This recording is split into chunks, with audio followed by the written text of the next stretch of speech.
Welcome to the Final Girls podcast, where we explore the intersections of horror film and feminism. This is Anna, co-founder of the Final Girls and your podcast host. We've just wrapped up our second series of the podcast, which focused all on female monsters. And before we start with our third series, we'll be covering new films or series that are coming out and that we really want to talk about. There's so much good horror stuff coming out right now. We will have plenty of material for bonus episodes. And today's episode is going to be all about Relic, the debut feature film director Natalie Erica James. Relic is the haunting story of three women. When family matriarch Edna goes missing, her daughter and granddaughter return home to find her. What they discover is a haunting presence hanging over the home, which is taking over Edna's mind. After premiering in the UK at the London Film Festival, where I was lucky enough to be able to interview Natalie, Relic is now available to watch in the UK in cinemas and on VOD. I'm joined in this episode by the UK editor of Den of Geek, Rosie Fletcher, to discuss in depth our thoughts about Relic. The first part of the episode will be our overall take on the film and will be spoiler-free for anyone who hasn't had a chance to see it yet. And I will leave a timestamp in the show notes to mark the moment where we go into our spoilerific discussion about Relic.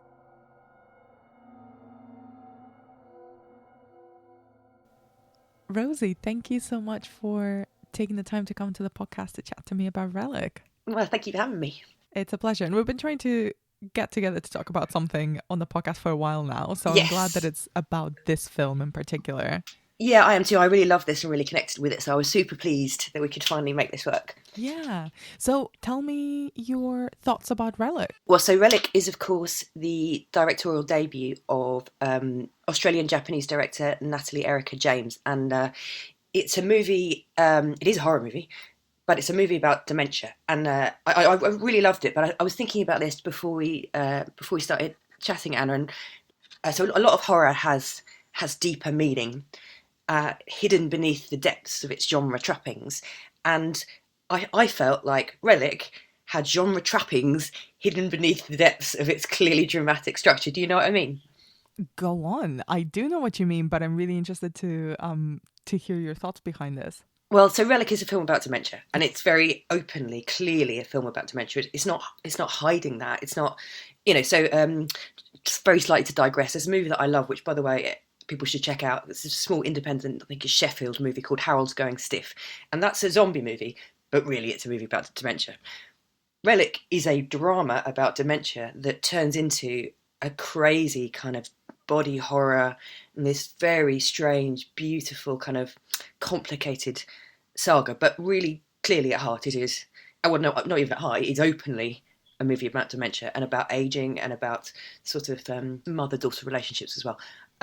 So yeah, I loved it very much. I would say, and I know lots of people balk at this particular description, but I don't have a better one, but it does come under the category of elevated horror. Ooh. I know, but I know, but can we, you know what I mean though, right? I know what you mean, yeah. But there is something really interesting that you mentioned, that like there's a lot of horror films that are kind of about something else. You know, they're tapping into larger themes, a lot of them kind of political or social themes, but superficially they also work as a genre film. And you kind of think, you're mentioning that Relic is kind of the opposite. So do you think it kind of works for the film to be a drama that's using horror tropes or horror tools to explore the subject of dementia? I do, and I think it's actually genuinely quite fascinating and possibly an indication of where we are at the moment with genre. Because so oftentimes and historically, you'd have a horror movie would be able to get away with talking about, exactly as you say, like politics and social commentary, because they snuck it in. Whereas it almost feels like it's more palatable now, because horror is now cool and a thing and people like it and there are fans, that it's like, well, I want to make a movie about dementia, but don't just make some boring drama because we won't find an audience. Let's make it a horror. So it's almost like this kind of weird reversal where it was like horror was the dirty little secret. Now it's almost like, no, don't make a drama, just make a horror. Do you know what I mean? That's an interesting point, but actually I wanted to pick you up on that and ask, where do you think Relic then sits within contemporary horror? That's a very interesting question. So it has been drawing comparisons to things like the Babadook, which is quite understandable. I think it does share quite a lot with the Babadook. Mm-hmm. It's Australian for a start, female first-time director, but also the house, the production design in Relic is Mm-hmm. extremely important. And also, Natalie describes that when she was sort of first pitching that movie, it was around the time of Babadook, and Mm-hmm. Babadook's success had helped her get the film picked up. But also, Hereditary is the other thing that people talk about it in terms of, Mm-hmm. and I think that's more to do with this kind of the horror of family and sort of matriarchs. So that's sort of where I would put it. But I would say that certainly compared to Hereditary, is a much gentler film. Like it's a film that's full of compassion, really. Oh, for sure. And I wanted to bring up kind of the lead characters of Relic, which, as you mentioned, it's a generational drama. Really, Mm. the lead characters are all three women who are related to each other. So, the grandmother, the mother, and the daughter. So, what do you make of their dynamic and how Relic explores that? Yeah, it's very interesting, isn't it? So you have Edna, who's the grandmother, Mm-hmm. who's this very she's so the general gist plot of the film is that so you have the grandmother Edna, Kay her daughter, and Sam Kay's daughter, and they don't live together, but Edna goes missing. So they go to her house and wait for a couple of days, and she comes back, doesn't remember where she was, and there are some odd things going on. And she's this kind of sort of old-fashioned, quite stoic woman, Mm-hmm. whereas who's clearly a bit disconnected from her daughter. And then you've got Sam, the granddaughter, who sort of almost sort of loves her grandmother unconditionally, and they have an incredibly affectionate relationship. So it is sort of it's looking at the difficult dynamics between mothers and daughters, really, and how Mm-hmm. different that is with grandmothers and granddaughters. And it's quite a sort of a fascinating interplay. So really, like Kay, who's played by Emily Mortimer, who's the sort of the second generation mother, is almost like at the centre of this, and having to make all these difficult decisions, and feeling like maybe she's disappointing her own daughter and letting down her own mother. It's got a sort of stressful but very sympathetic sort of character. And that's kind of all the drama, the dramatic relationships between them that you were talking about before. But do you think it also draws elements of fear or creates fear out of the relationships between these women? Yeah, I think particularly so. One of my favourite scenes in it is, I don't think this is a spoiler really, is a scene between Sam, the younger daughter, and her grandmother, and there's like very clear affection, and they dance together, and it's all rather beautiful and affectionate. But then Edna forgets that she's given this ring to Sam, and Yes. then tries to rip it from her hand, and it's Mm-hmm. clearly causing her pain. And this terrible sort of moment where the grandmother, who's only ever sort of loved her, is suddenly incredibly unpredictable, and that Mm-hmm. there's a real fear in that. And also Sam has promised to live with her, and you think, but don't though. And so this terrible, but you do, and isn't this a terrible thing, a terrible moment in a person's life where you think, actually it's not safe to live with my own grandmother, it's not safe to be with my own family. I mean, what a terrible thing, what a Mm. terrible moment. Definitely, we're going to dig into that a little bit more in spoilers. But before we go Mm. into that, I wanted to ask you kind of the film, I think, kind of draws from a lot of different influences, both literary and cinematic. And Natalie Erica James has spoken a lot about her love of Asian horror in particular. Mm. And so, what influences do you think Drellick draws from?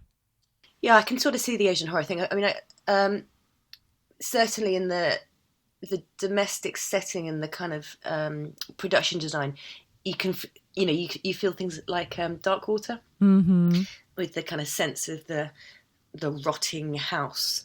It's also a haunted house movie, although it's not a traditional haunted house movie. It is a haunted house movie. So you have I don't want to get into spoiler zone, but you could see literary influences from things like perhaps House of Leaves, Totally. which is a wonderful, very strange, beautiful novel, which is also a haunted house novel of sorts.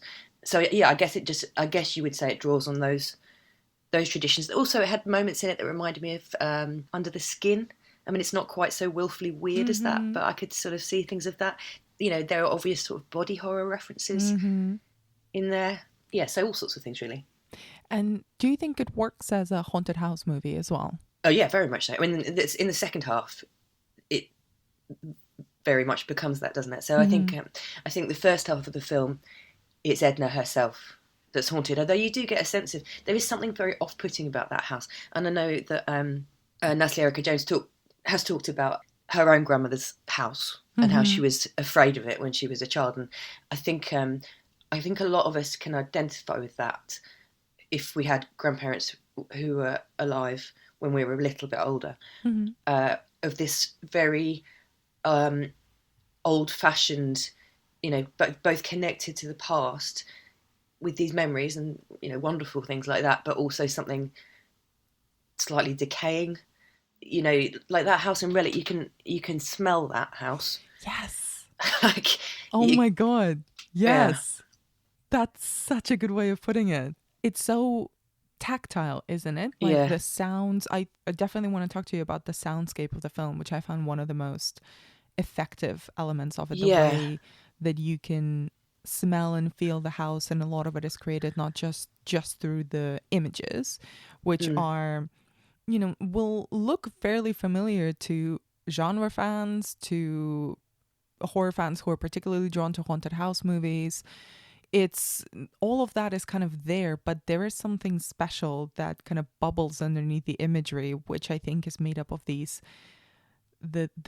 the production design, but also the sound design. Yeah, I think you're absolutely right. And I think, though, yes, some of this imagery will be familiar, what it isn't is Gothic. And it's quite deliberately not Gothic. And I think it's quite... I'm quite interested in these more modern, sort of smaller, I suppose, haunted house movies where the house is very familiar. Where, like you said, it's like, it's got a... I find it such a terrible cliche to say it's got a personality, but it's like it's an extension of Edna's personality, isn't it? Yeah, but it also kind of has that thing where it kind of taps into the uncanny, where the film somehow manages to, and I guess this is a really a strong compliment to the film, where it manages to feel like going into the house of someone who you know really well and noticing straight away that there's something amiss. Because all the familiarity is there, but it feels and it smells different. It's essentially, this is a slightly corny way of putting it, but it's essentially like suddenly seeing someone who kind of you're no longer in a relationship with, or suddenly someone who you kind of see in a different light, and their entire being or even their face kind of changes because you're experiencing them in a completely different way, and it's the same person and they've always been that person, but suddenly something has shifted. Yeah, and you're talking about the house, but you could just as easily be talking about Edna. And absolutely, you know, when we start off, Edna, when she comes back, she is herself, but she has this dark bruise on her chest, and it's just a small thing. And she says, "I'll probably knock myself," but it's the beginning of a building unfamiliarity, isn't it? We're sort of tiptoeing around the stuff that we really want to talk about, but don't want to spoil it for anyone who hasn't seen the film yet. So before we move into spoilers, who do you think would really enjoy this film? Do you think horror fans would enjoy Relic? Yes. Well, the thing is, I think horror is such a broad church, isn't it? And like everybody likes lots of different things. So lots of people I know absolutely loved it and were incredibly moved by it. But I also know a couple of people who really hated it, and it's just because what it isn't is big, lots of jump scares, crash bang clock. It's not that. It's not gory. It's quite slow. It's quite female, I thought, but it does have. It is quite frightening towards the end, I thought. So I think if you like your horror sort of slow burn, if you're a Babadook person, I think you'll probably be a Relic person. I love that. That's how I'm going to start referring to people like that. You're a Babadook person, or you're more of a Relic person. You know what I mean. You know who the Babadook people are. I'm a Babadook person. Yeah, I'm a Babadook person as well. So let's dig a little bit deeper into Relic in the spoiler section.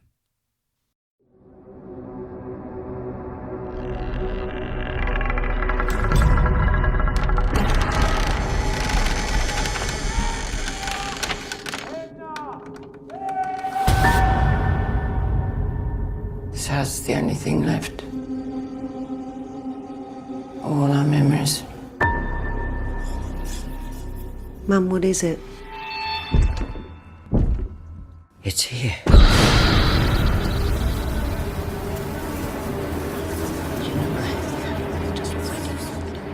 Who are you talking to?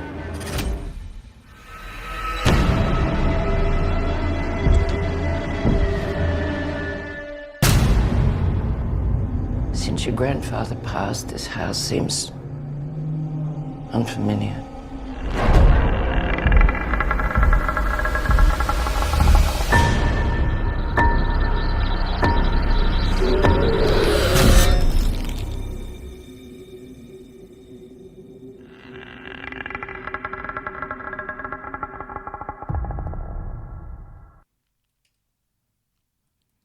So we've touched and kind of circled around our conversation about the characters, but I'd love to go a little bit deeper into the relationships between Edna, Kay, and Sam. So what do you make of the dynamic between them, especially as the film progresses, kind of in the third act, as everything starts to get a little bit more heightened? Well, so you have this scene towards, I think this would be second act, where Kay basically is looking to put Edna into a home, which is something that Sam is very angry about, and this is a sort of a kind of a little bit of a turning point in the film, which causes like tension between the three of them, and sort of prompts Sam to say that she'll live with Edna, and things from there get a little bit more fraught and a little bit more dangerous. But towards the end, it's a reconciliation between Kay and Edna, between Kay and her mother, which is all tied to memories that Kay has of her grandfather, I think. Yeah. Which these horrific kind of memories of a dead grandfather who wasn't looked after properly, and then you have like Sam, who's terribly idealistic, and is, she says the line like, isn't that how it's supposed to work? You change their nappies when they're kids, and then they change yours when you're old. And so by the end, the three become separated, and then eventually united, but in the most graphic, horrific, but compassionate kind of closing sequence. And I wanted to hear your thoughts, especially about the character of Edna, who sort of is very much, I think, the anchor of the film, but also the source of horror for the majority of it. Yeah, she's an interesting one, isn't she? Like, because she's quite unfathomable early on, but also powerful. So you do feel like you feel her indignation of having to be watched, yes, and her losing her independence. But later, like, there's this wonderful, terrible scene where she's like eating photographs and like kind of, and trying to bury these things. And it's like, I suppose it's kind of like an attempt to keep these memories, maybe. And so she kind of knows she's deteriorating, can't bear it, and doesn't want to admit it. And her deterioration is manifesting in her home, and she doesn't want to be taken away from that. I think, she's is it Robin Nevin? She's yes, terrific actress who can carry off. So what she isn't is weak or pathetic. She feels like this quite strong Australian matriarch who is like, well, you haven't been here to look after me all this time. I'm fine. Don't patronise me. This is my house. But is sort of haunted herself by memories and confused by things, but doesn't really want to admit it. So there's a lot of different sort of things going on with her, and I think that's the film's stronger for that, because I think if she'd been less of a formidable person, I think some of the nuance of the film would be lost. I think you're so absolutely right. It's the fact that she's such a formidable and kind of very fiercely independent woman that makes her deteriorate. That makes, I don't know, I think it makes us feel her deterioration even more, because it doesn't kind of, within narratives around an older person perhaps succumbing to an illness or particularly dementia, there is an element always of pity and of woe is this experience, and it's horrible, but also it makes you really feel the family history, the family resentment, I think, that's there. So it's not just, oh, I'm so happy that my daughter and my granddaughter are here to take care of me. There's this resentment that they weren't there before, and that she still doesn't need them even when she does. And she doesn't need anyone. But because the setting is this horror film, everything she does becomes creepy.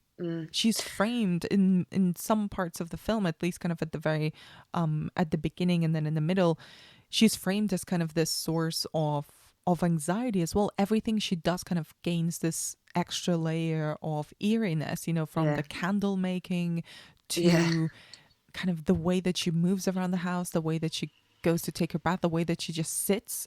Suddenly everything is framed to make her sort of scary, which I wonder if that's something, if that kind of is meant to say something away about the way that we deal with the elderly, and especially the way that we see older women or women as they're aging.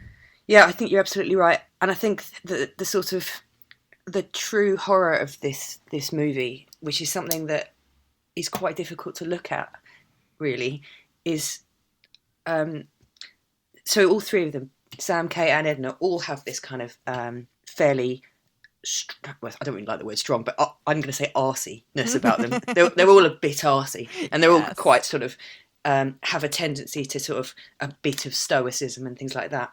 And so for Kate and later Sam, watching Edna and her becoming sort of monstrous, well, of course they're frightened of her because she's them. She's like their future. And there's something about that, like, we don't like looking at that.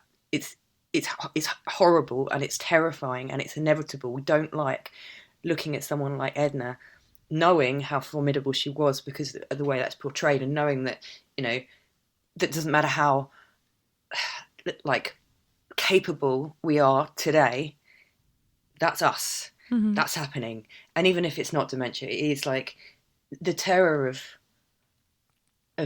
death, I suppose, of our own decrepitude, whether it's dementia or whether it's just aging, is a very uncomfortable, very frightening thing to look at. And I think that that's what this movie is trying to do. And I think that's what the journey that its characters go through, that Kay particularly does not want to look at it. She doesn't want to look at it. And Edna doesn't want to be looked at anyway. And Sam thinks she can handle something that she can't because she's young and she's idealistic and she is, you know, adores her grandmother. But, you know, and then, yeah, Edna becomes almost this image of the monstrous without even really being monstrous. And, you know, I think your point about older ladies, I mean, that is an age-old thing, isn't it? It's the kind of the image of the witch or the crone.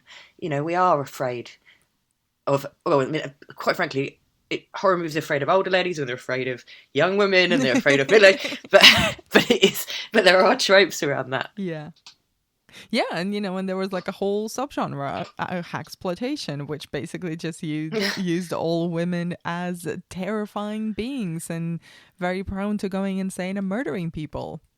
Yes, but, you know, I wanted to kind of ask about what you think about the way that this monstrosity starts manifesting in Edna. You know, you mentioned kind of the bruise that she starts getting on her chest, and kind of nobody knows. And you know, when it plays a lot with really just hinting at anything supernatural, because everything kind of can be explained with logic. She might have fallen, she might have bumped into something, she might be kind of have an underlying condition or something like that. So there's many ways to kind of explain it away without veering into anything paranormal. But that very quickly becomes not the right thing. So there's clearly something bigger going on. But what do you think of the way that this this kind of body horror physically manifests through Edna? Yeah, so it starts with the bruise, and also she talks to someone who isn't there, and it's like, is this a memory? Is there someone there? You know, is this a ghost? What's going on? And I think Natalie talked about it in like 9 stages of transformation. And yeah, it's the growing bruise and the increasingly strange behaviour until, of course, by the very end, it's a full transformation. So, Yeah. and this is where we get into so this is when the movie like goes hereditary, if you will, where it has an ending that's just absolutely nuts, which involves the labyrinth, and it involves Kay Mm-hmm. peeling her own mother, Yep. in a way that is horrific, but also incredibly sort of tender. Mm-hmm. Maybe I think. I mean, Yeah. it's an I think acceptance, it's very isn't it? tender. Yeah. Natalie Erica James, she likened it to people or old traditions of people washing the bodies of the dead, which I think is not something that we tend to do now in this culture. And we're very well. That's why I think this film is quite uncomfortable, because I think or maybe I'm just talking about myself here, but we are really frightened to look at death. We don't like to look at it. And this is a film about, no, look at it, like look at it properly, look at it. And so this moment of her peeling the skin from her mother, leaving this strange kind of blackened but clean corpse, and accepting that's what's inside, that's what's left. It's just kind of quite a moment, isn't it? I thought it was extraordinarily tender and also very unexpected, because there's, I mean, I was going to ask you about the ending, but let's talk about it now, because I found it so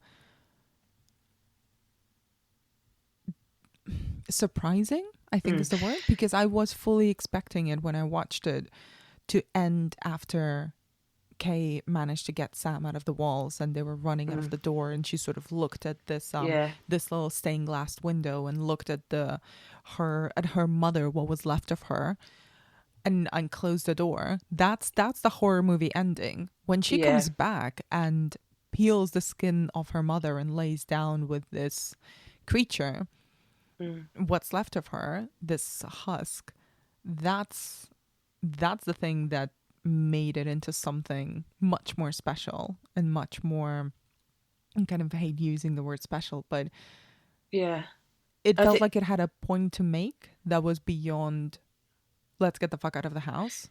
Yeah, absolutely. And I think I completely agree. And that she closes the door on Sam. Yes. So and Sam doesn't want her to, but she does, because she understands that like it is her responsibility to her mother that she hasn't been looking at and maybe hasn't always been there for. And it's her responsibility to her daughter to close the door on her, and then she's like, no, I have to do this, even though it's like personal risk to herself, and she doesn't know what she's going to find. And then of course at the very end Sam comes back and the three women hug, and it's beautiful and a bit chilling, quite honestly. Yeah, and there is also the mark that Sam sees on Kay. Oh yeah, that's right. Yeah, which very kind of clearly it taps into this theme of kind of intergenerational trauma, or hereditary disease, whatever the shape or form the disease might take, be it physical, be it psychological, and that's a kind of a chilling ending, because I think it taps into this idea of there's no escaping from the things that you inherit from your family. Yeah, that's true. Although I didn't even necessarily, I mean, I completely agree with you, but I didn't even necessarily think about that as heredity as much as, now Edna's gone, that Sam it's now her turn, and she will have to go through this, whether it's disease, whether it's dementia, or whether it's just aging. It's almost like this is now. I love that reading as well. Like, this is now, you're going to have to do this. This is going to happen to you now. Like, I like that very much. That's a whole, I hadn't thought of that way. And going into a little bit of the filmmaking choices and the more kind of practical stuff, what did you make, and sticking onto the ending for now, what did you make of the choice of using practical effects in that scene and actually having this physical puppet designed? Because I spoke to Natalie Erica James as well for an interview I did with her, and it was actually kind of a physical thing, and she wanted it to be a puppet, so practical effect, as opposed to a CGI or someone in makeup. Yeah, I mean, I think it's great. Like, I mean, it wouldn't have worked with CGI at all. That just wouldn't have worked. And I mean, you could have done it with a person in makeup, but I think that the fact that it was a puppet meant that it could be weirder, and smaller. And I think the smallness was important actually, because again, you take Edna, who is a big person, a big personality, and then finally to sort of strip it down to this very small, and it was the face was modelled on Robin's, so it does look like her as well. It is still recognisable, and you can tell it's a physical presence. I didn't know it was a puppet when I was watching the film, but it's a thing, because you can feel that connection, and I think it was a bold choice. I think it worked really well, and I think it helps with that sense of the uncanny, doesn't it? Yes, absolutely. And I wanted to dig in a little bit into this idea of memories that you mentioned before as well, especially the memories that Kay has of these sort of flashbacks that we don't quite get an explanation for, of a relative or maybe someone from their town, or their grandfather who sort of dies in a really intense, visceral way. And this shot of this very decayed, unkept, uncared for body kind of comes back to haunt her, and then comes back to this stained glass window. So there's a whole opportunity for us to create a family history for them, but that's not quite explained in the film. What did you make of the way that it uses memories? Yeah, it's interesting, isn't it? Because that isn't quite. There's also the drawings which allude to that place. Like it's funny because it's this like little cabiny type thing with the stained glass window, and I think that's.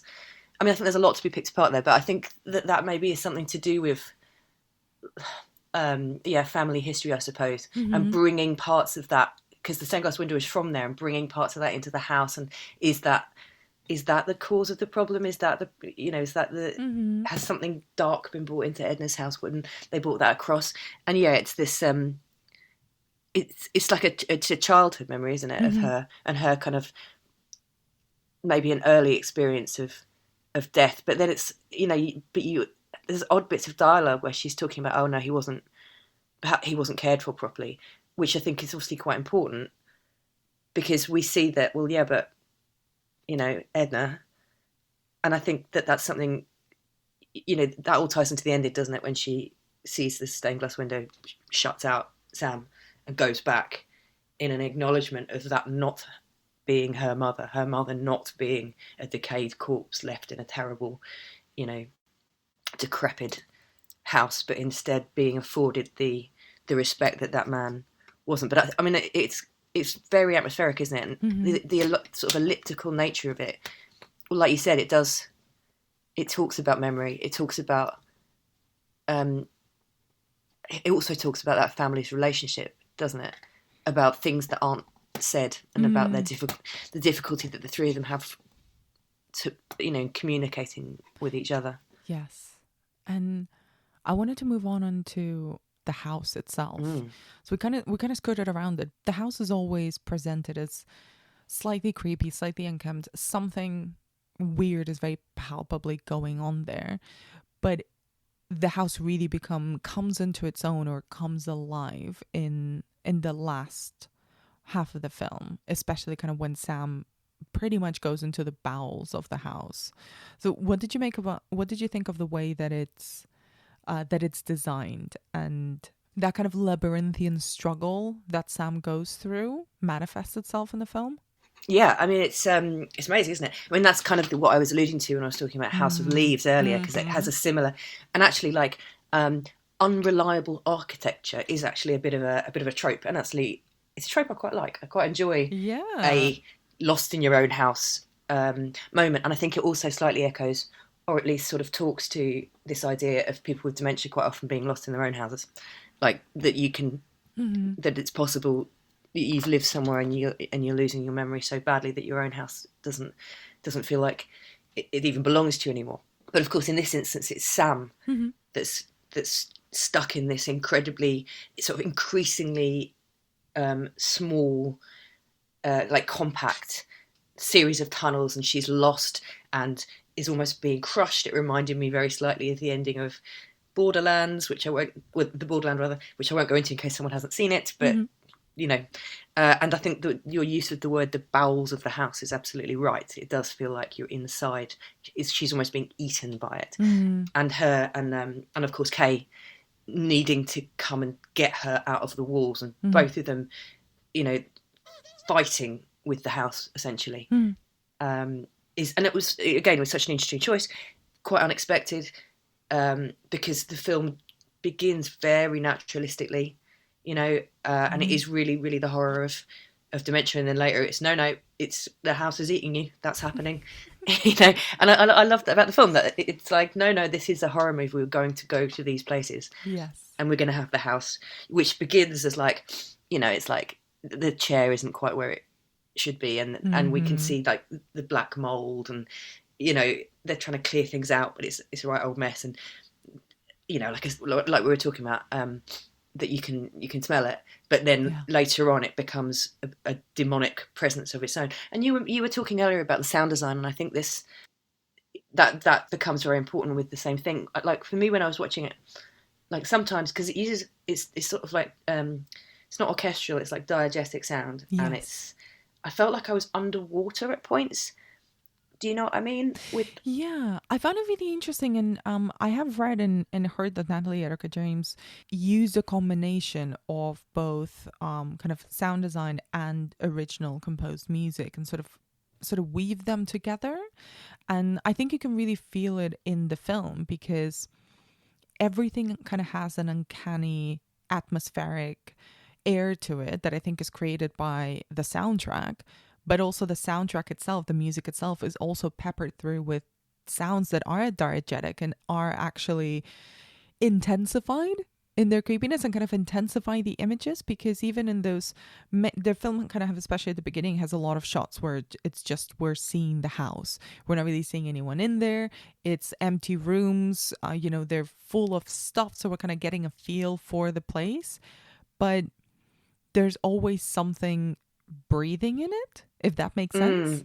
Then I think Yes. part of that, a big part of that for me, was the sound design, is the fact that it's not just the camera movements that make us feel like, or the framing that makes us feel like we're actually seeing this from some creature's point of view, but it's actually something is lurking and breathing and living in the house itself, and the walls and the floor and everything that creaks and moves around.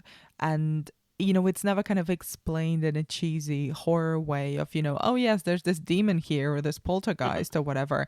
It's something a little more organic.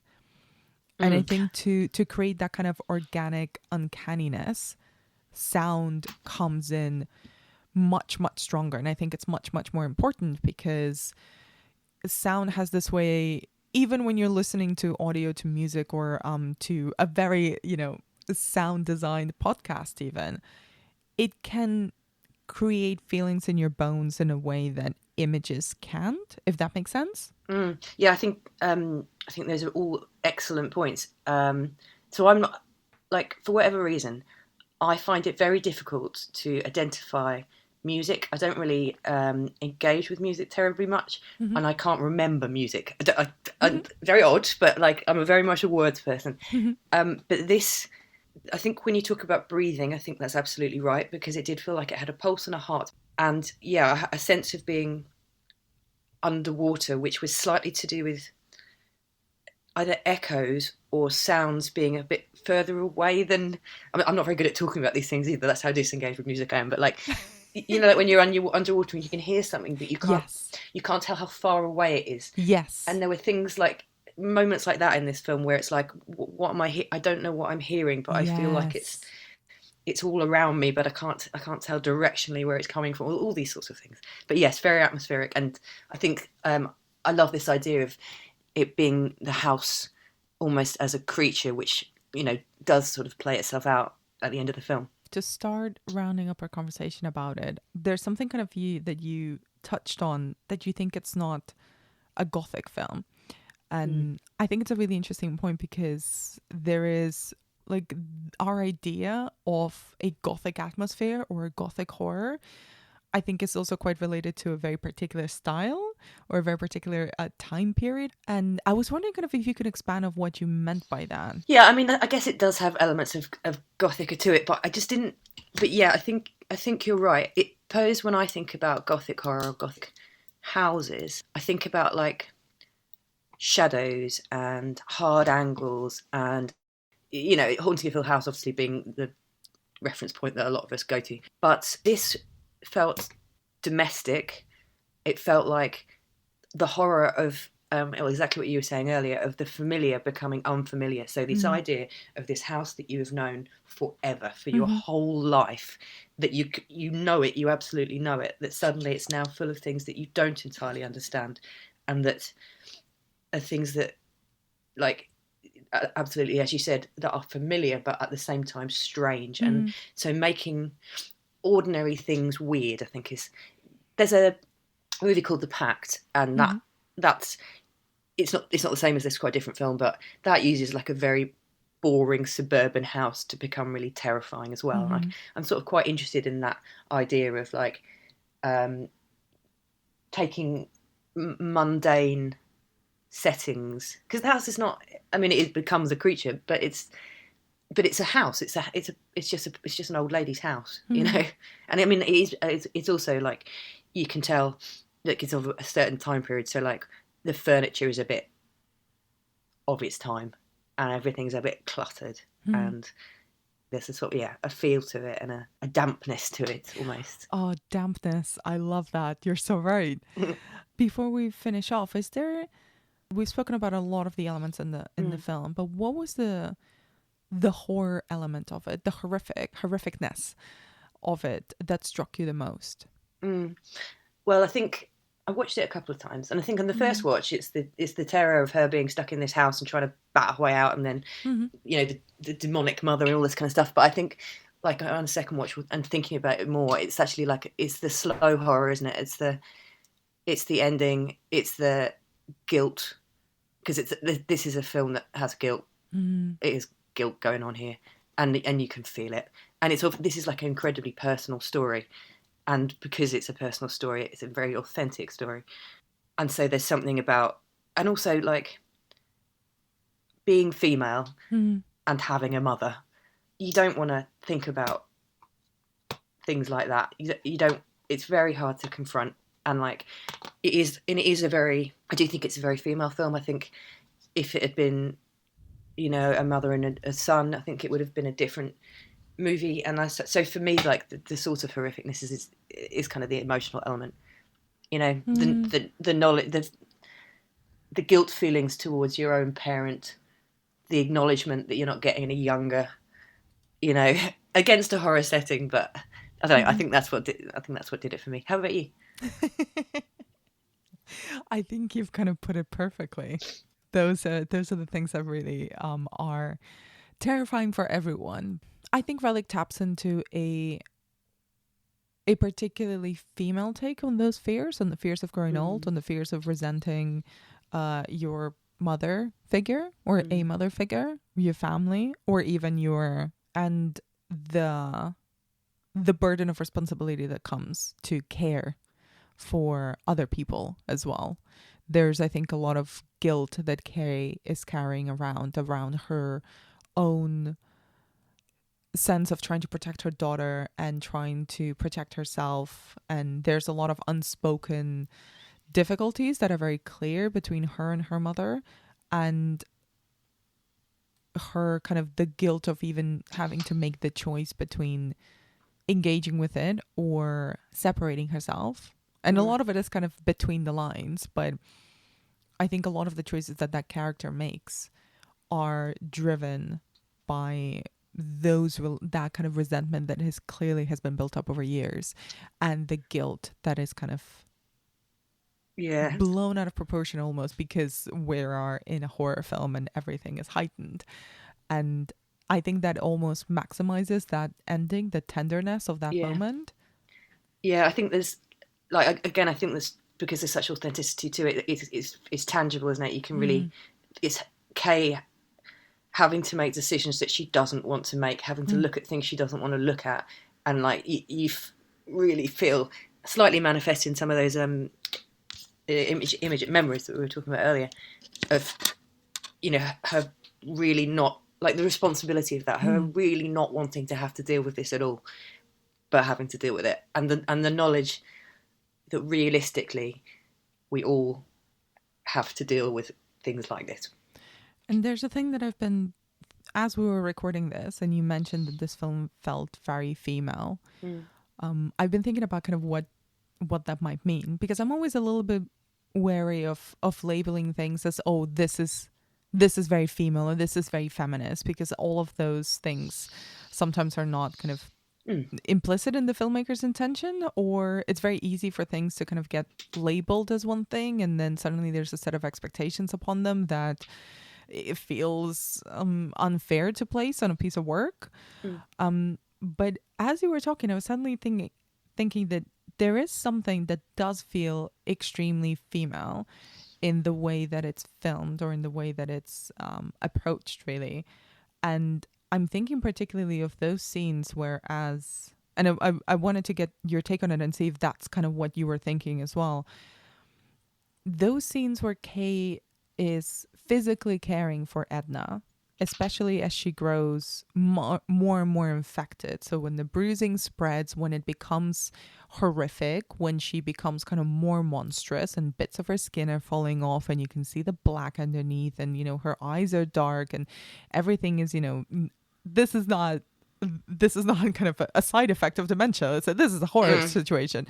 But there is a thing where Kay always touches her.